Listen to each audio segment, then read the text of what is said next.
बिस्मिल्लाहिर्रहमानिर्रहीम, अस्सलाम वालेकुम। तो जी सर्दियाँ स्टार्ट हो गई हैं और उसमें आपको अगर गरम गरम अंडों का सालन मिल जाए तो क्या ही बात है। तो मैं हूँ शेफ़ इकरा और मैं आपके लिए लाई हूँ ज़बरदस्त अंडों का सालन, वो भी मेरे स्टाइल में है। तो सबसे पहले आपने अंडे ले लेना है और उसको एक साइड पे बॉईल करने रख देना है। और अब मैं दूसरी साइड पे मैंने जो है स्लाइस में कटी हुई अनियन ली है फ्राइंग पैन के अंदर, और मैं इसके अंदर थोड़ा पानी ऐड करूँगी। और जो है इसमें मैं टोमेटोज़ को 4 खाने लगाकर ऊपर से और उसको मैं अंदर डालकर इसके पकने रख दूँगी ताकि ये अच्छे से गल जाए। और फिर इसके बाद मुझे इनका जो है पेस्ट बनाना होगा। तो यहाँ जो है मैंने इनको पकने रख दिया है और देखें इस तरीके से इसमें कट लगने हैं। तो इसको मैंने 5 से 7 मिनट पकाया है अच्छे से। इसका जब पानी ड्राई हो जाएगा बिल्कुल आपने उसके बाद ही हमने इसको ग्राइंड करना है। और एक साइड पे देखें मैंने क्यूब्स काट के रख दिए हैं आलूओं के। तो अब मैं क्या करने लगी हूँ, सबसे पहले ऑयल के अंदर मैं इन आलूओं को फ्राई कर लूँगी। इन आलूओं को फ्राई करने का मतलब ये है कि इसका टेस्ट जो है ना बहुत ज़बरदस्त आने वाला है।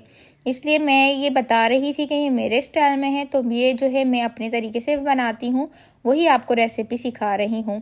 तो मैं इसको बहुत अच्छे से देखें इधर फ्राई कर लेती हूँ 4 से 5 मिनट के दरमियान।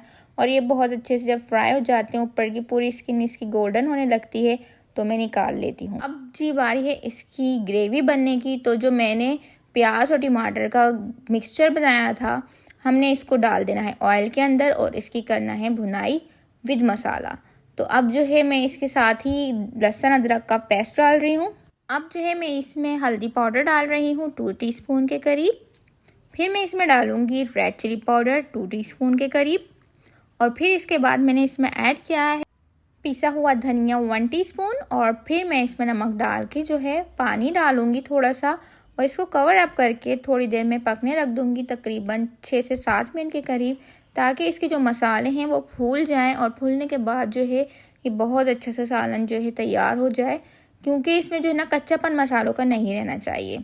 अब जो है देखिए मसाला बहुत अच्छे से मेरा गल गया था, तो मैंने भुनाई अच्छी सी कर ली थी। और यहाँ मैं इसमें अंडे डाल रही हूँ। अंडे डाल के भी मैं जो हूँ थोड़ा सा इसको भूनूंगी 2 से 4 मिनट के करीब, ताकि अंडों में भी सालन का टेस्ट आ जाए।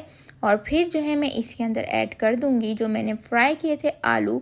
देखें जब आप भुनाई अच्छी करेंगे सालन की तो उसका टेस्ट बहुत अच्छा आएगा। फिर मैंने इसके जो अंदर आलू डाल दिए हैं। अब मैं इसके साथ भी 2 से 4 मिनट पकाऊंगी। फिर मुझे जितनी ग्रेवी चाहिए होगी उतना पानी डालकर इसके मैं पकने रख दूंगी। और यहाँ पर देखें आलू गल गए थे, तो मैंने जो है धनिया और हरी मिर्च डाल के इसको ढक कर रख दिया। और माशाल्लाह से बहुत जल्दी पक जाने वाला सालन है। तो यहाँ आप जो है सालन की फाइनल लुक देख सकते हैं, कितना हसीन सालन बना है। अब बारी आ गई है सर्विंग की। तो माशाल्लाह से ये बहुत ज़बरदस्त सा अच्छी ग्रेवी के साथ बन जाने वाला सालन है। मेक श्योर है कि भुनाई आपने अच्छी करनी है, तो ये बहुत ज़बरदस्त बनेगा। अगर मेरी रेसिपी आपको पसंद आई हो तो रेसिपी को लाइक और सब्सक्राइब करना मत भूलिएगा। अल्लाह हाफिज़।